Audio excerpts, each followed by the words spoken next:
So, Michael, I'd like to compliment you on the cows you've turned out here tonight. They're a credit to you and your family. Just a few questions there, maybe on breeding policy. What's your breeding policy, and where's the breed for you on this farm? Where do they come from? Where's it going? Okay. Yeah, thanks, James. Great to see a crowd here tonight, anyway. And yeah, I suppose, I'm milking cows here for 42 years, I suppose. I've milked every type of a cow that could be milked. Started off commercial cows, moved into more higher production cows. Got out of that for a while, went to EBI cows, milked a few crossbreds.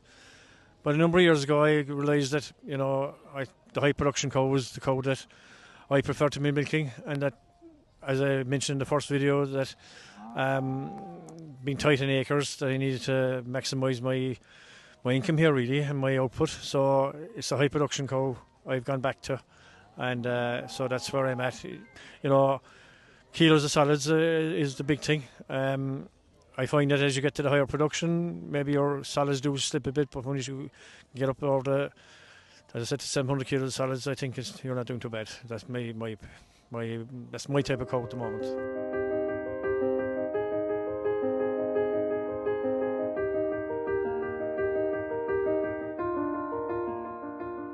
In terms of the bulls you use, I have three questions for you. Okay.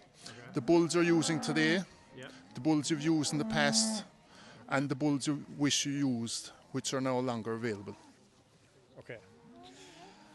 Okay, so today, this year I'm using Pazel from Worldwide Sires, I'm using Hardy from Worldwide Sires, Drop and Hot. I'm using Larizio and Dropbox from Munster, and Jerry Lewis, who's a Lambda son from Eurigine. So the past few years, what I have in the shed was young stockers, Pazels, Hampshires, Mitchells, Da Vinci's, Arrow. Those are the kind of bulls I've been using. Similar type bulls, but I've always just looking for the newer bull and maybe going back to a few older bulls. As regards bulls that I missed, definitely a bull that I missed because I was probably in the EBI line at the time was Morgul. I think Morgul is a super bull. I see a lot of great Morguls around in herds, and he's definitely a bull I wish I'd used. He was kind of gone when I got there. But another bull I probably missed in that he was still available, but he was quite expensive, was Lambda. I didn't use hardly any Lambda, I think one or two. But as you look around the world, Lambda is the bull that's really doing the business for. So Morgan and Lambda would be the answer to that. Yep. Okay. Thank you for that, Michael.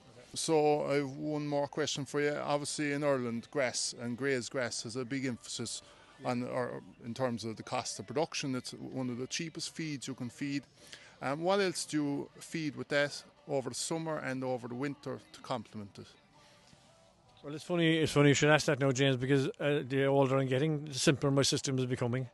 When I was going back before, when I had a higher production here before, it was all maize and whole crop and mixed feeds and mixing ration and I just find I had maize for a few years in the past few years, but the last 2 winters it's just bale silage, graze grass and ration, and keep it simple.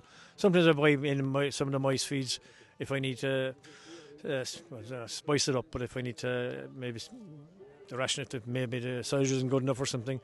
But it's generally try to make the silage as good as you can, bale silage. And I have a diet feeder, and I actually changed the diet feeder this year, but it's not the be and all and end all. It's what goes into it is the main thing, and I keep it simpler, basically. So that's it. Obviously to keep the grass right, the grass doesn't always be 100%, Obviously the past few weeks it's gone very strong on everybody, and we're all the same. But you just try and keep it as right as you can, and that's basically, that's it. So that concludes our first field evening of 2025. I'd like to thank Michael and Tracy O'Leary for having us on the farm. Really appreciate you having us on the farm. I'd like to thank our two master judges on the night. That's John Dillon from the Piper Hill herd in Kerry, and to Martin O'Donnell.